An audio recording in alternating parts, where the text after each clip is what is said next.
Zaman hayır olsun saygılı seyirciler. Efirde Laf Edelim Büyükalalım programımız. Hem bugün bizde bir güzel bir misafir uzaklardan geldi. Türkiye'den gazeteci Sema Yerdel'in hangisinden biz daha yakından bugün tanışacağız. Bakalım ne için o bu bizim Gagavuz yerimize gelmiş. Hem neler Türkiye'de bugünkü günde yaşar gazeteciler. Zaman hayır olsun Sema Hanım. Hoş geldiniz. Hoş buldum. Çok teşekkür ediyorum. Her zaman sevinirim. Türkiye'den arkadaşlarımız açan geliyorlar. Hep bize böyle heyecan veriyorlar. Böyle bizi merak ediyorlar. Acaba burada ne yapıyor? Gagavuzlar ne yapıyorlar? Nasıl yaşıyorlar? O yüzden elbette sizi de pek sevindim gördüğümde, tanıdığımda. Kendiniz için biraz anlatabilir misiniz? Nereden geldiniz? Ne iş yaparsınız Türkiye'de? Tamam. Çok öncelikle programınıza önce ülkenize, memleketinize ve stüdyolarınıza davet ettiğiniz için çok teşekkür ederim. Ben Sema Yerdelen, sevgili dostlar. Gazeteciyim, meslektaşız ve ben böyle kendi ülkemden, kendi memleketimden çok uzaklarda bir meslektaşı gördüğümde de inanılmaz mutlu oluyorum. Meslektaş olarak da beni burada ağırladığınız için tekrar çok teşekkür ediyorum. Gazetecinin yanı sıra ben televizyonculuk da yapıyorum şu anda bulunduğumuz gibi. Akdeniz TV'nin genel yayın yönetmenliğini ve Farklı Bakış TV programının hem yapımcılığını hem de sunuculuğunu yaptım bayağı bir uzun bir süre. Akabinde kendi gazetemi kurdum basılı olarak ve onun akabinde de dergi kurduk, yaptık. İşte Voin dergisi diye. Çok da güzel gitti. Ta ki süreç bu dolarlar bir ara böyle bir yükseldi. İşte maliyetler, kağıt maliyetleri çok yükselince biz baskı işini durdurduk. Dijital yani geleceğin sektörü olan dijital yani voinhaber.com dijital gazete kurduk. Voin TV'miz de var.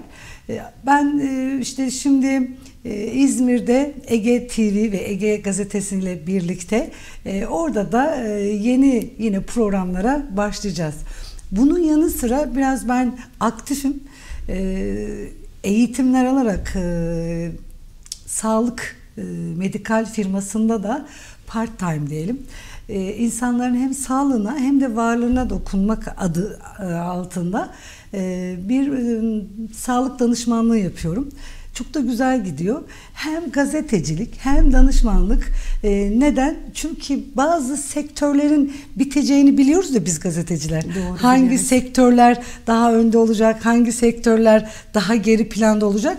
Biz de bunun avantajını değerlendirmek adına ek olarak da bir sağlık danışmanlığı firmasında da Türkiye ve dünya genelinde projeleri uygulama adına koşturuyoruz. Ne güzel, ne güzel.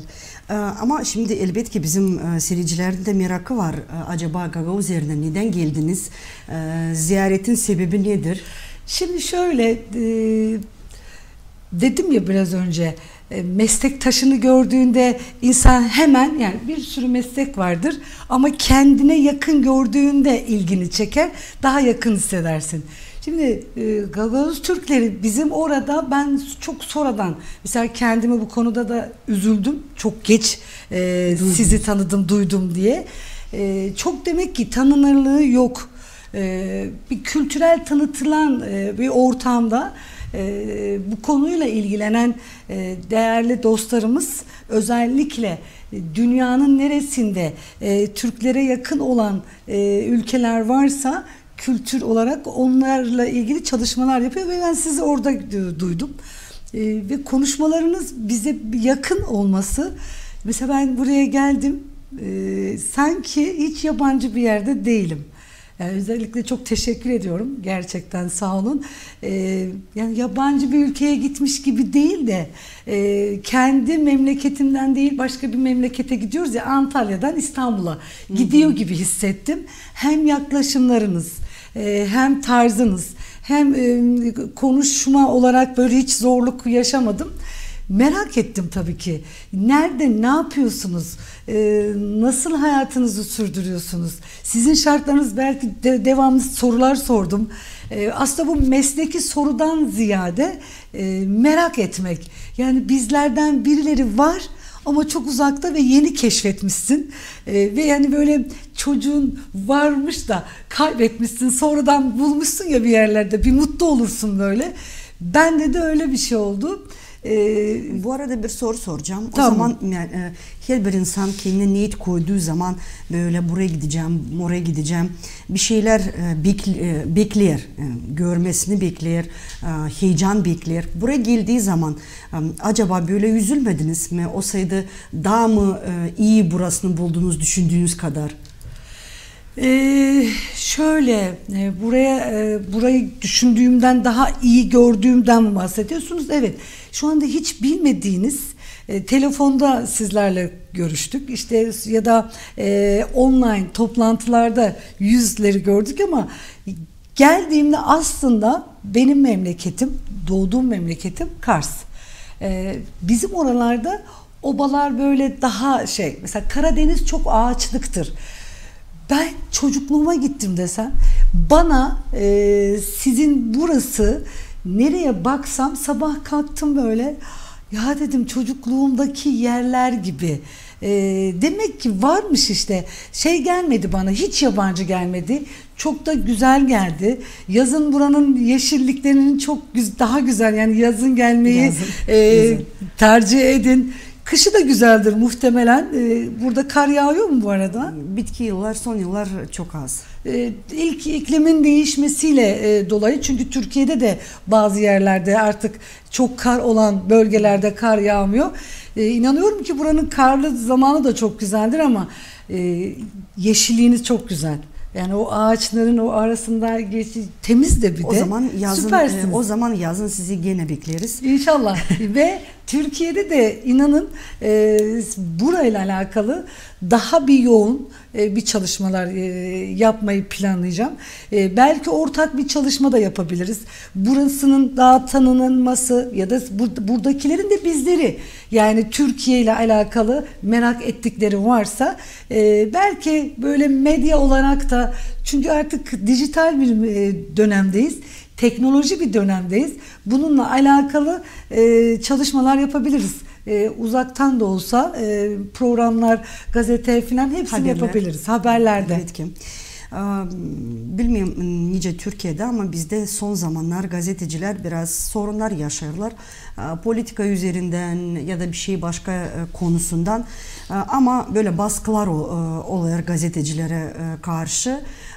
Böyle korkutmaya çalışırlar gazetecileri ya da bir şey kötü laflar oluyor gazetecilere karşı. Acaba Türkiye'de artık orada da çok siyaset sorunları var, değişiklikler var. Bugünlerde Türkiye zor günlerini geçiriyor, biliriz. Böyle günlerde gazeteciler hangi zorlukları yaşarlar? Şu anda da Türkiye'den haberleri alıyorlarsa, demokrasinin olmadığı bir yerde, tek düzeyin olduğu bir yerde zorluklar hep olacaktır. Şimdi sizin yaşadığınız zorlukları biz Türkiye'de belki daha da bir yoğun yaşıyoruz. Ya taraf olacaksın ya bertaraf olacaksın. Mutlaka seçmen gerekiyor. Seçmen gerekiyor. Tarafsız olduğun zaman da sen kazanan olmuyorsun. Yani bu işte sonuçta en güzelini yapmak istiyorsan biraz da maddi ihtiyaç vardır ki karşı tarafa kaliteli bir şeyler yapabilesin. Ama taraf olmadığında, ben tarafsızlığı seçiyorum dediğinde de kimse sana destek olmuyor. Peki ne olacak? Taraf olunca da gazeteciliğin amacına ulaşmıyor. Doğru. Yani ben taraf olduktan sonra niye gazeteci ya da niye televizyoncu olayım? O zaman yani, demokrasi için laf yok. Laf yok, yani birilerini koydu, yani birilerinin istediğini yapmak. Bu da bana göre değil. Ben bugüne kadar çalıştığım süre içerisinde birileri için hiçbir ne haber yaptım, ne program yaptım, ne de onlara yönelik onları ön plana çıkaracak bir şey yaptım. Ben hep halkın yanında oldum. Benim seçtiğim yer halk oldu. Çünkü onların sesi olmak gerekiyordu. O zaman en çok zorlukları siz karşıladınız. İşte bu durumda ne oldu? Biz daha böyle geride olmak durumunda kaldık. Ama diğerleri daha popüler oldu. Ama onlar taraftı. Şimdi işin kötüsü, Türkiye'de ben tarafsızdım ama işin kötüsü karşı taraf olduklarında da birbirlerini yemeye başlıyorlar. Sektörde meslektaşını unutuyorlar. Bitirmek adına, yani sesin çıktıysa sesini kesmek için ya içeriye alıyorlar ya yasak konuyor. Çok acımasızlık var şu anda. Baskılar var. Çok baskı, çok acımasız. Yani artık ya bu doğruysa şu doğrudur diye bir şey yok. Şimdi tarafsız olunca doğru doğrudur. Ama taraflı olunca o doğruyu doğru olmadığını söylediğin an, eğer güçlü tarafa söylüyorsan güçlü taraf güçsüz tarafı bastırıyor. Bırakın bugün eğer gündemi izliyorsanız İstanbul gibi, İstanbul Büyükşehir Belediye Başkanı gibi ve şu anda Cumhurbaşkanlığı için çalışan altyapısını yapan, Türkiye'ye şu anda tur planlayan Ekrem İmamoğlu'nu şu anda içeriye alındı. Aslında bunun nedeni şu: susturmak, korkutmak, hey haddinizi bilin demek. Bu da bir mesaj böyle. Mesaj, korkutma ama bilmiyorum. Biz istiyoruz ki doğru olsun. Biz istiyoruz ki özgürlük olsun. Biz istiyoruz ki herkes düşüncesini doğru olan ama iyi olan ve faydalı olan düşüncelerini söyleyebilsin. Ben söylersem sesimi kesecekler, içeriye alacaklar. Olmasın. İşte burada da bunun şu anda Türkiye'de bunun sınavını veriyor. Bayağıdır veriyor ama bu son bir şey oldu. Bakalım taze nasıl. Bir şeyler. Çok taze, çok yeni. Akabinde neler olacak hep birlikte göreceğiz. Burada sen eğer onunla taraf konuşuyorsan seni de içeriye alabilirler. Yani onunla taraf olmuş oluyorsun. Halbuki artık yarınki gün belli değil. Hiç belli değil. Ama ben burada şunu söylüyorum. Bu Türkiye değil, dünyanın her yerinde doğru bildiğin bir şey varsa konuşabiliyor olmak gerekiyor. Özgür olabiliyor olmak gerekiyor. Bunun karşılığında da karşı fikir varsa da tartışılabilir. Kavga değil ama tartışılabilir. Tartışıldığı zaman da o doğrusu ortaya çıkar. Tercih izleyicilerin, tercih halkın. Hangisi yakınsa o seçsin. Ama sen beni seçmek zorundasın diye de baskı uygulanmasa o kadar güzel olacak ki. Ama bu da bizlerin elinde. Biraz korkunun bir sınav. Sınav. Cesaretli olmak gerekiyor. Korkusuz olmak gerekiyor. Ama şöyle de bir durum var. Türkiye'de öyle bir duruma getirildi ki siyasete girmemek çalıştım ama girdim. İnsanlar evine ekmek götürememenin korkusunu yaşadı. Bir baba, bir anne çocuğuna ekmek götüremezse ne olacak? Geçim olmazsa bazen işte o baskı insanları gerçekten susturdu. Ama bir yere kadar, işte ben hep onu söylüyorum. Eğer bir kere verirseniz devam eder. Bizde bir sarı inek misali vardır. Hiç bilir misiniz? Yok. Böyle farklı bir çiftçinin işte sarı inek, böyle inekleri varmış filan. Böyle çiftçilikle geçiniyorlar. İşte karşı taraf demiş ki işte böyle onlar zenginler filan. Bunlar çiftçi kendi hallerinde. İşte şunu istedikleri var. Yapmak istiyorlar. Ama ikna edemiyorlar. Sonra bilir kişiler bir araya geliyor. Diyorlar ki tamam diyorlar. Biz sizden başka bir şey istemeyeceğiz. Bir tane bir şey isteyeceğiz. Ondan sonra anlaşacağız diyorlar. Peki nedir? Sizin diyorlar sarı ineği verin bize. Biz bundan sonra sizden başka bir şey istemeyeceğiz diyor. Ve sarı ineği vererek sözde anlaşma yapıyorlar. Ama arkasından yıllar geçiyor. Bir bakıyorlar ki hiçbir şey yok. Hepsini vermişler. Sonra sormuşlar ne oldu? Yani nereden yanlış yaptık? Demişler ki ta en başta o sarı ineği vermeyecektik. Keşke vermeseydiniz. Sağlam duracaktık. En başta sağlam durduğunda arkası. İşte burada ilk etapta muhtemelen öyle bir şey oldu. Ama geç değil. Her zaman biz insanız. Araştırmacı olmalıyız. Bugün gençlerimiz mesela eğitim konusuna gelirse, burası için de Türkiye, dünya genelinde Türkiye'de eğitim konusunda yavaşlatıldı. Çünkü eğitilmiş, eğitim öğretimi iyi okumuş kişileri bize kandırmak diyoruz. Kullanmaya zor. Kullanmak çok zor. İşte bu bizim eğitim sektöründe biraz bu eğitim bu durdu. problemi bizde de var mı sizde bizde de? Bakarsa bütün modern dünyada bu yapay zeka alanında bu dünyaya çıktı, искусственный интеллект. Onunla da problem yaşarız çünkü bizim gençler artık bütün soruları yapay zekaya sorarlar. Böyle öğrencilerimiz de aynı şekilde her bir ev işlerini oradan araştırırlar. Diyelim öğretmen bir şey verdiyse, öğretici bir şey verdiyse ona hemen GPT chat açarlar, böyle bakarlar ve elbet ki onlardan gelecekte iyi ustalar olmayacak. Olmayacak. Ama bunun da sebebi var. Çünkü dediğiniz gibi akıllı insandan kullanamayacaksın ama eğitimsiz insandan kullanma çok kolay. Ondan da her bir işin bir başka tarafı da var. Evet. Şimdi siz söylediğiniz ekonomik durumunda gazetenizi kapamak zorunda kaldınız. Bizde de burada çok sorunlar yaşandı.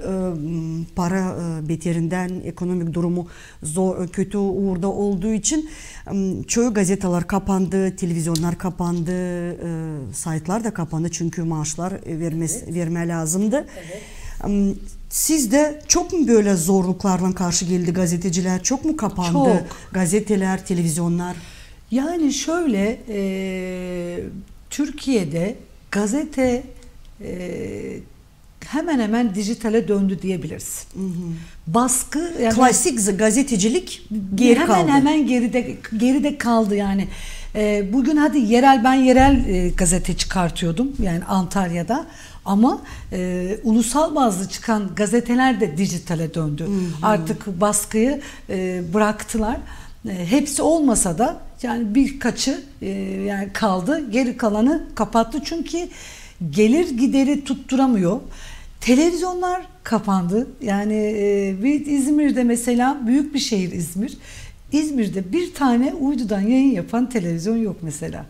Yani şu anki sektöre ayak uydurulduğu YouTube kanalları.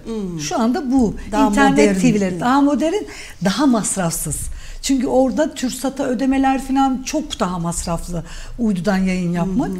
Öyle olunca ekonomi durumu aşağıya geçince peki medya neyle besleniyor? Nedir? Reklamla. Reklamı kimden alacaksın? İş insanlarıyla, esnaflarla. Onların da durumu yok. Zaten zorlanıyor. Bu bir. İkinci etken de artık sektörler de yer değiştiriyor. Bazı sektörler bitmeye başladı. Yani bugün mağaza sektörü, fiziki olarak mağaza sektörü, bakın herkes telefonda internetten alışveriş yapıyor. Dükkan olarak söylüyorum fiziki dediğim. Niye? Şimdi yer değiştirmeye başlayınca farkında olan firmalar, yani bugün bankacılık da öyle. Bugün kargo firmaları da öyle. Şu an E-Devlet kendi kargosunu sistemini kurguluyor. Yani o kadar çok sektör yer değiştirecek ki eğer farkında olursa, mesela mağazacılık dedik, kıyafet falan aldığımız, kendi e-ticaretini kurması lazım. Kurmazsa e-ticaret gelecek, bu düşecek. Düşünce sen bundan nasıl reklam alacaksın? Alamayacaksın. Çünkü maddi olarak da düşecek. İşte bu hepsi birbirine etken. Pahalı. Para kazanamıyorlar ki dönsün. Bir de şöyle de bir şey var. Ben yıllarca gazete, televizyon, dergi, reklamla beslendiğimiz için insanlarımız, bilmiyorum burada nasıl, onu da sizden öğrenmek istiyorum. Reklam veriyorlar. Ya gereksiz buluyorlar. Yani ben işte reklamı acaba imaj olarak görmüyorlar. Yok, bizde reklam daha büyük soru çünkü bizde reklam yok. Çok az. Bizde şimdi bu internet, Instagram çok hızlı büyür, TikTok çok hızlı büyür. Evet. Bloggerlar, sizin dediğiniz Türkçe yani böyle video çeken insanlar, ne diyorsunuz bilmiyorum. Anladınız. Onlar daha çok reklam alırlar çünkü onların takipçileri büyük, sayıları.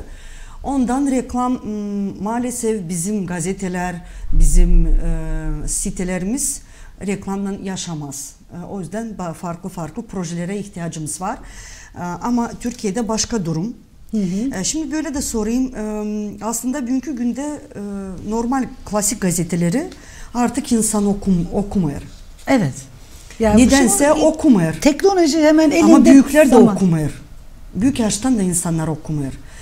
Onlar çok telefonda belki durmuyorlar ama gazetede okumuyorlar.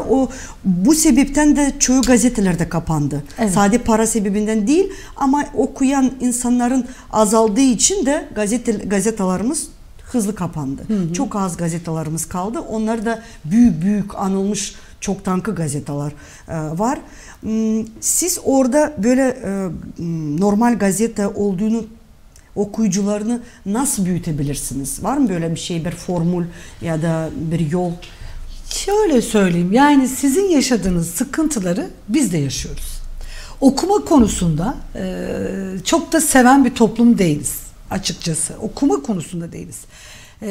Bugün sanatla alakalı bir yazı olsun, kimse orayı tıklamıyor bile. Ama okumuyor. Bugün birisinin yani YouTuber'ların bir tane saçma sapan ay ben şunu yaptım ya da şurada şunu yaptım desin, binlerce tıklanan oluyor. Ben orada şuna şaşırıyorum. Sanat için emek veriyor, çalışmalar yapıyor, üretiyor, üretken her şeyden önce ve onu sunuyor ya da bir konuşmasını yapıyor. Tıklanması ya da onun programında ya 10 kişi ya da 20 kişi, o da kendi çevresi. Ama bu YouTuber'lar, yani biraz önceki sizin bahsettiğiniz bloggerlar. Evet, onlar böyle saçma sapan hareket yaparak sanki herkes onların evlerinde ne yaptığını, hayatlarında ne yaptığı çok önemliymiş gibi bana mesela saçma geliyor ama peki bunlara bu kadar binlerce tıklayan kim? Yani burada bir şey oluşuyor.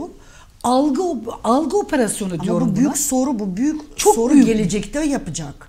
Bir büyük problem çıkartacak. Çok büyük zaten. Çünkü biz de aynı problemi yaşarız. Yani böyle sağlık için psikoloji bölümünden programlar yazarız. Böyle kültür tarafından dediğiniz gibi eğitim tarafından programlar yazarız. Ama onlara 10, 20, 50 kişi, 100 kişi maksimum bakar.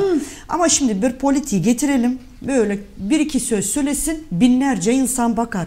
Bu acaba bu niye getirir? Hem de nasıl bundan kurtulabiliriz? Böyle bir formülünüz var mı? Böyle bir formül ancak bizden bir şeyler yapalım. Bizler devam edeceğiz. Gibi. Bizler hayır. Ben hep şundan yanayım.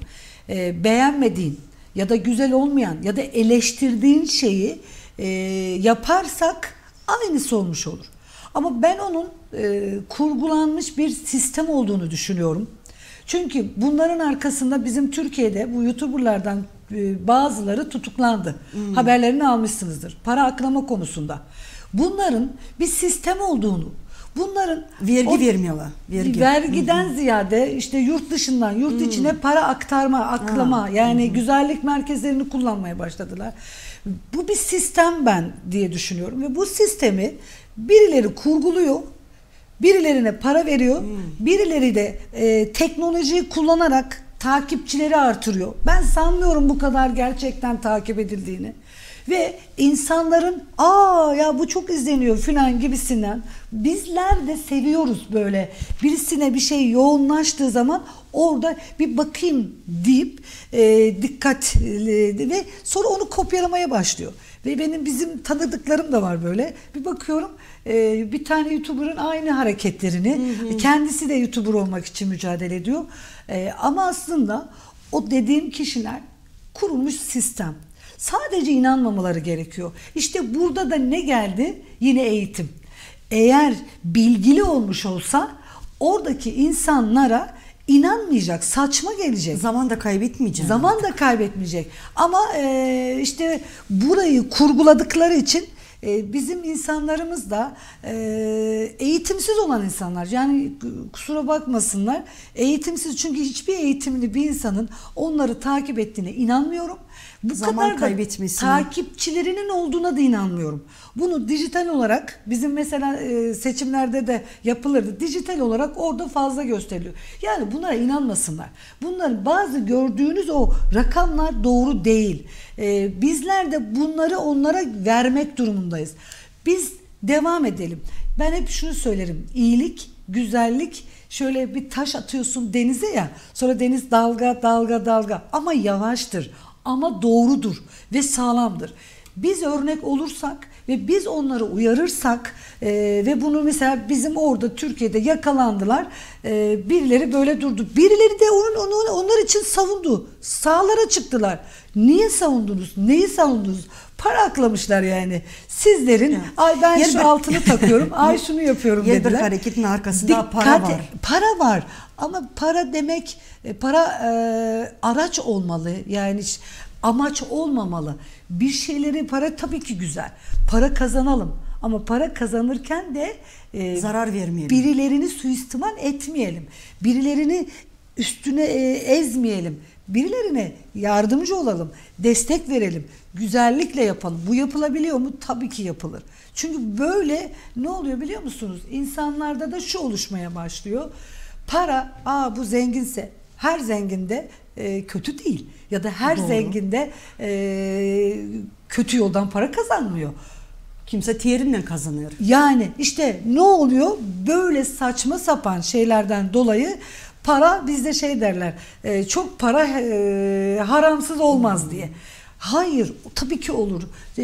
Doğru çalıştığında, bilgili çalıştığında, sektörünü doğru seçtiğinde ve planlı çalıştığında, amacın ve güzel olursa tabii ki olur. Bu sefer herkes öyle sanıyor. Ben bu sefer de buna başladım. Yok arkadaşlar. Paradan, aman para, yani para bize bilinçli öğretmişler. Para bugün var, yarın yok, o yüzden ama insanlık kalsın lazım. Evet. Bu noktada isteyeyim bir başka konuya geçeyim. Tamam. Siz kendini tanıttığı zamanda söylediniz ki gazetecilikten kare daha sağlık sorunlarında ilgilenirsiniz, araştırırsınız. Hangi konuda araştırmalar yaparsınız? Hangi konuda bu sağlık tarafını aldınız? Ben aslında çok yıllar öncesinde hep hiç tek bir iş yapmadım. Hep bir ek işim oldu. Yıllarca da sivil toplumlarda da yer aldım. Yani bizde sivil toplumda dernekler diyoruz. Sizde ne deniyor? NGO, nepravительственная организация diye. Şimdi oralarda da yer aldım. Hep aktif olmayı seçtim. Hep üretken olmayı seçtim. Yani zorlasalar da kalktım, devam ettim. Ve neden bunu da yaptım? Ben bir kadınım. Kadınların Türkiye'de, yani burada nasıl onu da bilmiyorum. Buradaki kadınlar çalışma konusunda iyiler mi? İyi. Güzel. Şimdi Türkiye'de de başladı. Eskiden Türkiye'de kadınlar çok da böyle çalışan değil, ev hanımı olması tercih edilirdi. Öyle yetiştiriliyordu.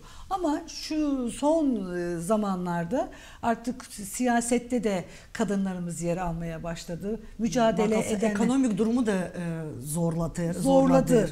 Aynen zorladı. Ya çok eskiden ekonomi kötü de olsa açsan aç, toksan tok, öyle bir bakılıyordu. Kadının dışarıda işte ne işi var gibisinden. Ama şu an öyle değil. Ben de kadın olmak hem zor hem çok kıymetli. İşte zor olduğu yönlerde kadınsın halen ya da cinsel obje olarak görülür ve eğer bir yere başarılı gidiyorsan hemen orada seni düşürmeye çalışırlar. Ben düşmemek için, kadınlara örnek olmak için çok mücadele verdim. Halen de veriyorum ve bundan sonra da vereceğim. Önceliğim buydu. Ayakta durmak ve başarmak. O yüzden bir iş değil, birkaç işi bir arada yapmaya çalıştım. Bu ekonominin, doların arttığı dönemlerde, gazeteciliğin yavaşladığı dönemlerde benim ayakta durmam gerekiyor. Kimseye minnet etmemem gerekiyor. Ve teknolojinin de geleceğin sektörü olduğunu bildiğim için ne yapabilirim deyip orada araştırırken şu anda işte sağlık medikal şirketiyle tanıştım. Orada Daha öncesinde buna benzer vardı ama bundaki gerçekten nanoteknolojisiyle Gelecek teknoloji. tabii nanoteknolojisiyle transdermal teknolojisini birleştirmiş ve bizim sağlığımız için almamız gereken gıda takviyelerini biz deri yoluyla alıyorduk. Bana bu çok İlginç çok geldi. ilginç geldi. Çok yeni bir şeydi. Ya olur mu filan diye. Sonra bir araştırıyorsun. Vücudumuzun en akıllı organının derimizin olduğu ve en büyük organının derimizin olduğunu. Ben mesela onu bilmiyormuşum diyorum. Yani geçirgen özelliği var derimizin ama istemediği en kötü şeyleri geçirmiyor mesela. Onu araştırdıkça daha da bu deriyle alakalı geçmişlerde kanser hastalarında kullanılıyormuş mesela. Bu transdermal işte morfin, biz de morfin diyoruz. Hani acı çekmesinler Morfin, diye. bizde Ya da sigara bırakmak isteyenlere nikotin bantlar. Bu varmış ama şimdi hani pandemide insanlar burada da olmuştu. Dünyada oldu zaten. Bağışıklık sistemi olanlar, Düşük güçlü oldu. olanlar daha olmadı ya da daha rahat atlattı. Ama bağışıklık sistemi düşük olanlar ya hayatlarını kaybetti Ya da bütün ya da hayat boyunca zor. hasta olacaklar. Evet. Orada herkesin ek gıda yani gıda takviye alması gerektiğini öğrendi. Çünkü biz yaşamımız boyunca neyi öğrendim bu arada araştırırken? Stres. Evet, yaşadığımız stres. Zaten stresliyiz. Hepsimiz. Hava kirliliği, teknoloji, evet. Sularımız ve teknoloji büyüyor, seviniyor iken ama teknolojinin de bizim Zararı hayatımızda zararının olduğunu görmezden geliyoruz. Yani ne burada şu anda mesela ben büyük alışveriş merkezlerine gittiğimde ya da hastanelere gittiğimde benim hep uykum gelirdi. Ben yürüyemezdim. Ben büyük alışveriş merkezlerinde çok duramam mesela. Hep de şaşardım böyle. Oturup orada yemek falan yiyorlar ya. Ya bunların enerjisi niye? Ben uyuduğumu bilirim ya. Otururdum gidin alışveriş yapın diye. Niye? Elektrik akımın benim enerjimi alıyormuş mesela. Ben bunu mesela doğru. Manyetik alan bizi bitiriyor. İşte ben burada bir uyarı da yapayım. Wi-Fi var herkeste. Bizde de dozdoğay Wi-Fi'ler. Bari diyorum ki uyarı, yani işimiz bittiğinde akşam uyurken en azından Wi-Fi'lerimizi fişten çıkaralım. Mesela bu çok bize kötü etkileşim yapıyor. Spor yapmıyoruz. Spor alışkanlığımız yok. Çünkü hep insan iş ardından koşması gerekiyor. Oraya ama bak işe koşalım ama işe koşmak için de sağlıklı olmamız gerekiyor ya. Yani doğru. Günde kendimize zaman ayırmamız gerekiyor ama biz bunu yapmıyoruz. Bir şeyler yaparken kendimizi ikinci plana bıraktık çünkü. Ama peki ben hasta olduğumda ya da ben kötü olduğumda o işe kim koşturacak? Kimse. Doğru. O zaman ben iyi olmam lazım. İşte ben hep şunu söylüyorum. 1, yürüyüş yapmamız gerekiyor. 2, kitap okumak da ruhsal bize iyilik veriyor arkadaşlar. Kitap okumak. Günde zorlanıyorsanız 15 dakika okuyun. Çünkü ruhsal olarak bir şey faydalı bir şey yaptığınızda nöronlarımız bize iyi bir şekilde dönüş yapıyor. Şimdi burada bunları yapmıyoruz ya. Bakıyoruz stres var, hava kirliliği var. Gıdaların genlerle oynandığı, eski meyve değil, eski sebze değil. Ya çevreye bakın, bir gerçek bir şey var. Şeker hastası, bugün gençler, tansiyon hastası, anne karnında hamile kadın doğum yaparken çocuk şeker hastası dünyaya geliyor. En korunaklı yerde. Niye? Çünkü anne sağlıklı değil.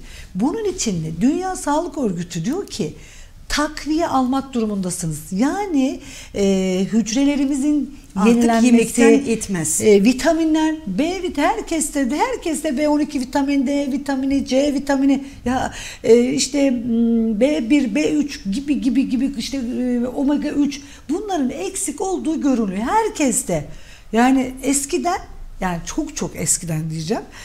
Hepsi doğal olduğu zamanlar. Doğal olduğu için kimilerinde eksikti. Yani yemediği için, hani yemek seçtiği için ya da meyveyi çok sevmediği için.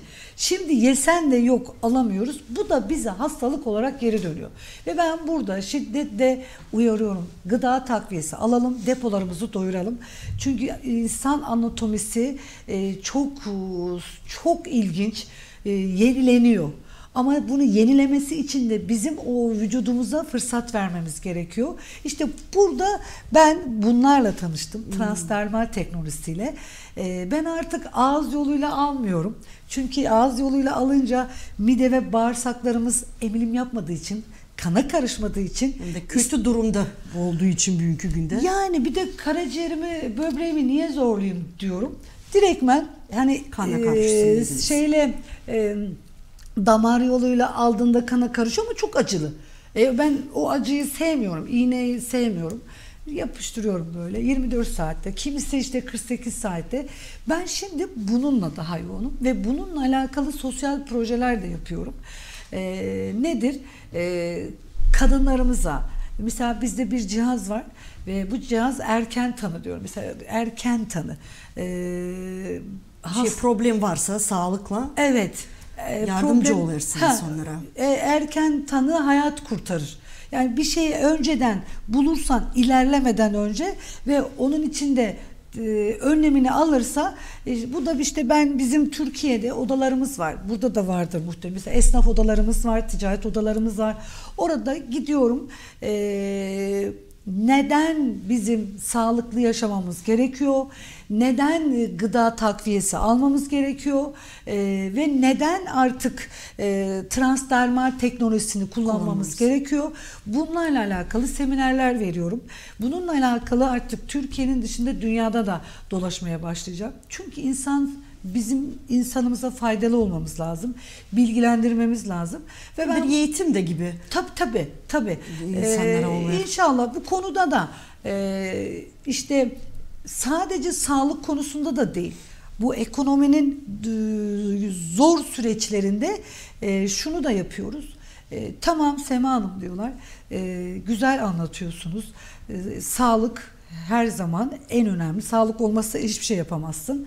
Ama yaşamak için işte biraz önce paraya da ihtiyaç var dediklerinde ben orada da onlara ekonomilerini, kimilerine ek gelir, kimilerine ben bu işi tam yapmak istiyorum diyenlere de proje sunuyorum ve bu projeyi nasıl büyüteceklerini, nasıl planlama yapacaklarını ve bununla alakalı sadece iş konusunda değil, bu işi yaparken kendine nasıl kişisel gelişim olsun, işte sağlıklı beslenme olsun, sosyal projeler olsun, hepsini öğretiyoruz.